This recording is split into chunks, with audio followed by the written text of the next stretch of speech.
رب اشرح لي صدري ويسر لي أمري واحلل عقدة من لساني يفقهوا قولي. கண்ணியத்திற்குரிய எல்லாம் அல்ல அல்லாஹ் நல்லடியார்களே, நேற்றைய தினம் இந்த மரணம் குறித்த சில முக்கியமான தகவல்களை நாம் பார்த்திருந்தோம். மார்க்க செய்திகளையும் நாம் கேட்டு அறிந்திருந்தோம். அதனுடைய தொடர்ச்சியாக இன்னைக்கு நாம் பார்க்க இருக்கக்கூடிய சம்பவங்கள் என்னவென்றால், யதார்த்தமாக மனிதருடைய நிலைப்பாடு எப்படி இருக்கிறது என்று சொன்னால், ஏதோ இந்த மரணத்தை நாம் அடைவதற்கு நீண்ட ஒரு காலம் இருக்கிறது, என்னுடைய மௌத்து இப்போ வராது, அதுக்கு ஒரு இவ்வளவு சின்ன வயசுல நான் மௌத்தா போயிருவேனா, நான் திருமணமாகி குழந்தைகளை ஈண்டெடுத்து அவர்களை பெருசாக்கி ஆளாக்கி அவங்கள திருமணம் பண்ண வச்சு பேரம்பத்தி எடுத்து கடைசி நேரத்துல அப்படியே நான் மௌத்தா போவேங்கிற ஒரு தப்பான கண்ணோட்டத்துல இன்றைக்கு பெரும்பான்மையான மனிதர்கள் வாழ்ந்து கொண்டிருக்கிறார்கள். அதே நேரத்துல இன்னும் ஒரு சில நபர்கள் எந்த அளவுக்கு போறாங்க அப்படின்னா, ரஷ்யால ஒரு நபர், அந்த நபர் என்ன செய்யறாரு அப்படின்னா, அவர் ஒரு இடத்துல வேலை செஞ்சுட்டு இருந்தாரு, ஒரு பெரிய பிசினஸ் மேனா இருக்கிறாரு. ஒரு கட்டத்தினுடைய பிசினஸ்கள் எல்லாத்தையும் பாத்தீங்க அப்படின்னா ஆட்டோமேட்டிக்ல மாத்திட்டு ஒரு மிகப்பெரிய ஒரு பொருளாதாரத்தை எதற்காக கொடுக்கறது அப்படின்னா, ஏஜ் ரிவர்ஸ் பண்றத கொடுக்கிறாரு.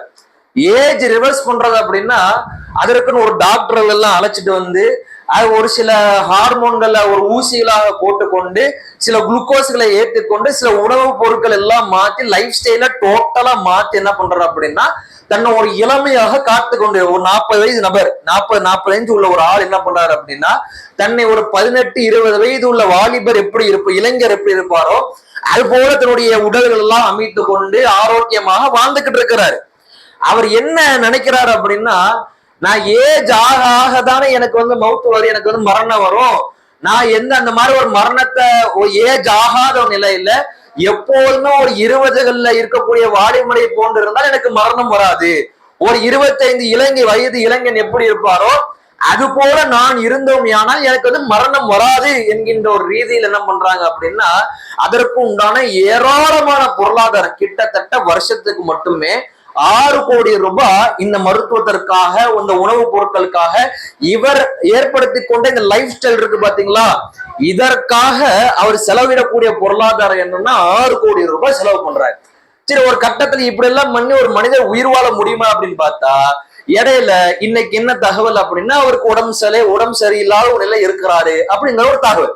அப்ப ஆக மொத்தத்துல என்ன மனிதர்கள் வளர்ந்துகிட்டு இருக்காங்க அப்படின்னா, எனக்கு மௌத்து வராது, இப்போதைக்கு வரும். சில பேர் எப்படி எனக்கு மௌத்து வரும், ஆனா தற்போது வராது, ஒரு நீண்ட நாள் கழித்துதான் எனக்கு மௌத்து வரும். அப்படி ஏதாவது மரணம் வராமல் இருக்கிறதுக்கு நான் என்னென்ன செய்ய வேண்டும் என்ற இது போன்ற ஒரு நிகழ்வு எல்லாம் ஈடுபட்டு ஒரு தவறான அடிப்படையில் வாழ்ந்து கொண்டிருக்கிறாரு. எந்த அளவுக்குன்னா, சில மனிதர்கள் எல்லாம் சொல்றாங்க, இன்னைக்கு அறிவியல் அடிப்படையில ஒரு கட்டத்துல ஒரு இடத்துல அழிவு வந்துருச்சு, சரிங்களா, ஒரு போர்னாலேயோ இல்ல ஏதாவது ஒரு காரணத்தினால ஒரு உலக அழிவு நிகழ்வு ஏற்படட்டுமே, எல்லாரும் செத்து போயிட்டாங்க அப்படின்னா ஒரு பகுதியில அண்டர் கிரவுண்ட் பேஸ்மெண்ட் ஒண்ணு வச்சிருக்கிறாங்க, சரிங்களா. அந்த அண்டர் கிரவுண்ட் பேஸ்மெண்ட்ல எப்படி தயாரிச்சு வச்சிருக்காங்க அப்படின்னா, உலகத்துல இருக்கக்கூடிய எல்லா தாது பொருட்கள் இருக்கு பாத்தீங்களா, உலகத்துல இருக்கக்கூடிய எல்லா சீட்ஸ், அந்த எல்லா அக்ரிகல்ச்சர் உண்டான எல்லா விஷயத்தையும் என்ன பண்றாங்க அப்படின்னா அது ஒரு ரூம்ல ஸ்டோர் பண்ணி அதற்கு உண்டான டிக்கெட்டுகளை வித்துக்கிட்டு இருக்கிறாங்க. ஒரு குறிப்பிட்ட இந்த கோடி ரூபாய் கொடுத்தா உங்களுக்கு அந்த இடத்துல நாங்க தங்க வைப்போம்.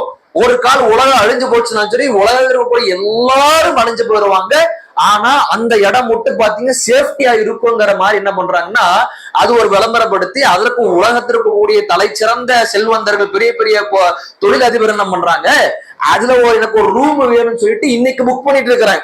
உலகம் எப்ப அழிய போகுதுன்னு தெரியல, இவனுக்கு எப்ப அதுக்குள்ள மௌத்து வரும்னு தெரியாது.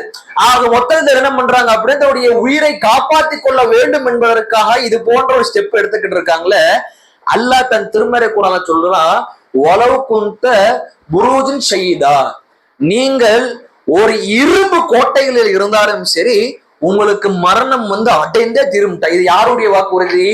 படைத்த ரப்புல் ஆலமீன் அல்லாஹ்வுடைய வாக்குறுதி. அல்லாஹ் சொல்றான், நீ இரும்பு கோட்டையில இருந்தாலும் சரி, உனக்கென்று எழுதப்பட்ட மரணம் உனக்கு வந்து சேரும் என்று சொல்கின்றான். அது எப்படி அல்லாஹ் சொல்றான் அப்படின்னா,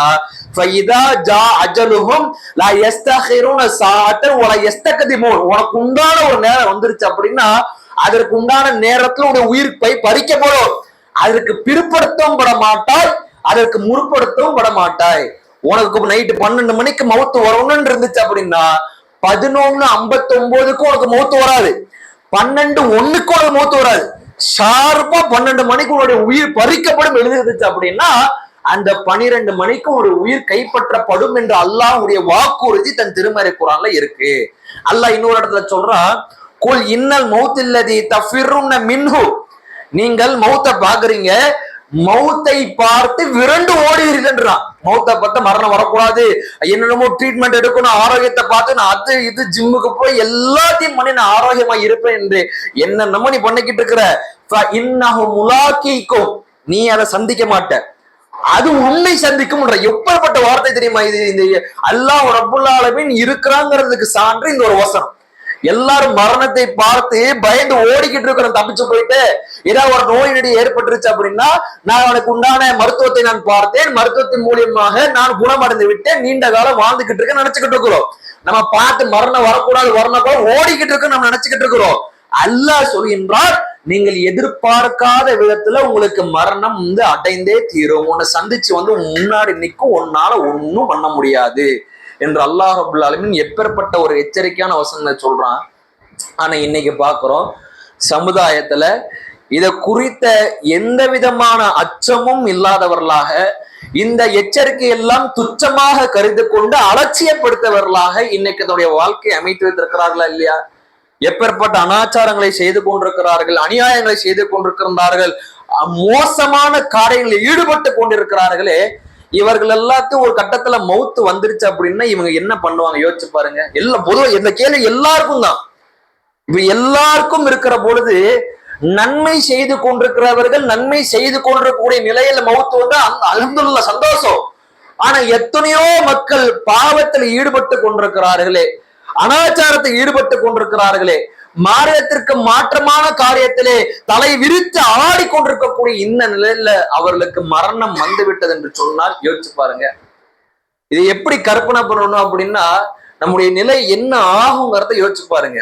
உதாரணத்துக்கு ஒரு பல வருடங்களுக்கு முன்னாடி, சரிங்களா, பல வருடங்களுக்கு முன்னாடி நம்ம எல்லாம் சின்ன பிள்ளையா இருக்கக்கூடிய நேரத்துல ஒரு இஸ்லாமிய படத்தை ஒண்ணு கொண்டு வந்தாங்க. என்ன தெரியுமா? ஹஸ்ஸான் அப்படிங்கிற ஒரு மரண பயத்தை காட்டக்கூடிய ஒரு நிகழ்வு. அதெல்லாம் அந்த காலத்துல வந்து பாத்தீங்க அப்படின்னா அந்த ஒரு நிகழ்ச்சி, அந்த ஒரு பிலிம் பாத்தீங்க அப்படின்னா ஒட்டுமொத்த இஸ்லாமிய உலகத்திலயும் ஒரு மரணம் குறித்த ஒரு பீதியை கிளப்புச்சு. இன்னைக்கு வரைக்கும் அதை பார்த்தோம் அப்படின்னா ஒரு விதமான ஒரு பயம் வந்துடும், ஒரு விதமான ஒரு நடுக்கத்தையும் ஒரு திடுக்கத்தையும் ஏற்படுத்தும் அந்த அந்த கதையை இப்ப பார்க்கும்போது. அப்ப அது என்ன அது என்ன பாயிண்ட் சொல்றாங்க அப்படின்னா, உனக்குன்னு உண்டான ஒரு நேரம் வருது, நீ தொழாம இருக்கிற, நீ வந்து இபாதத் செய்யாம இருக்கிற, ரம்லான் காலங்களில் நீ எதுவுமே பண்ண மாட்டேங்கிற, ரம்லான் அல்லாத நாட்கள்லயும் ஒண்ணும் பண்ண மாட்டேங்கிற, வெறும் ஜும்மாக்கு மட்டும் வந்து போய்கிட்டு இருக்கிற. அது ஜும்மாக்கு நீ உருப்படியா வரியா? பயான் முடிகிற நேரத்துல கரெக்டா தொழுக ஆரம்பிச்சு சலாம் சொல்லக்கூடிய அந்த நேரத்துல வந்து தொழுது உட்கார்ந்துகிட்டு இருக்கிற, மற்ற ஐவேளைய தொழுகையில கோட்டை விட்டவராக இருக்கிறாய். அப்ப இப்பேற்பட்ட ஒரு நிலையில இருக்கும் போது அவருக்கு ஒரு மரணம் சந்திக்கிறது, மரணம் வந்த பிறகு அந்த ஆத்மா எப்படியெல்லாம் வந்து பயப்படுற மாதிரி காட்டுவாங்க. அப்ப அது ஒரு கதையாக இருந்தா அதான் யதார்த்தம். நன்மை செய்யாம ஒருத்தர் மௌத்தா போட்டாருன்னா அதை விட கை சேதப்பட்ட அடியான் இந்த உலகத்துல யாருமே இருக்க மாட்டாங்க. அதனால நமக்கும் உண்டான நேரம் வரும்.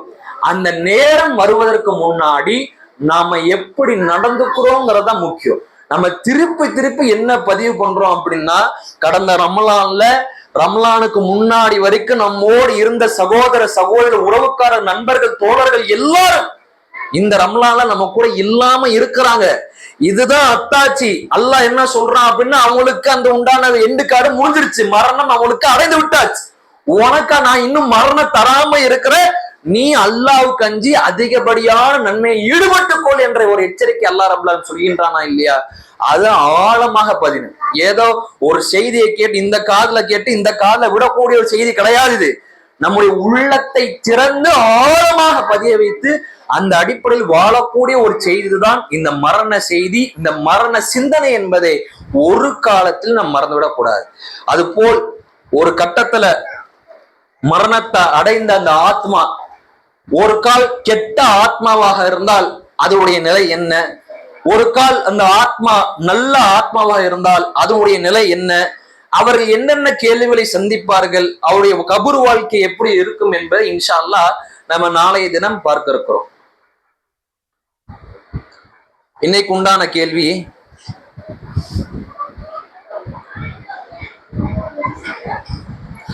அபூ ஹுமைத் ரலியல்லாஹு அன்ஹு அவங்க அறிவிக்கிறாங்க, நாங்கள் நபி ஸல்லல்லாஹு அலைஹி வஸல்லம் அவர்களுடன் தபூக்கில் இருந்து, தபூக்குங்கிற ஒரு யுத்தம், அந்த யுத்தம் முடிந்து திரும்பினோம். ஒரு ஊரை நெருங்கிய போது அந்த ஊருக்கு ஒரு பேரை வச்சு அல்லாஹ்வுடைய தூதர் அழைக்கிறாங்க.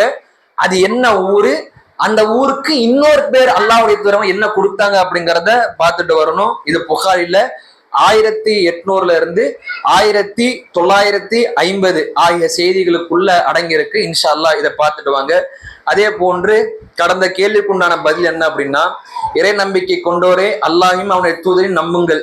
இதுக்கு யாராவது மாற்றம் செய்தார்கள் என்று சொன்னால் அவர்கள் இறைவனை விட்டும் தூரமான வழிகேட்டில் சென்று விட்டார்கள் அப்படிங்கறத அல்லாஹ் பதிவு பண்றான். தூரமான வழிகேடு அப்படிங்கிறது தான் சரியான பதில். ஏறத்தாழ எல்லா தாய்மார்களும் சரியான பதில பதிவு பண்ணாங்க. அல்லாஹ் உங்களுடைய மார்க்க ஞானத்தை அதிகப்படுத்துவானாக. அஸ்ஸலாமு அலைக்கும்.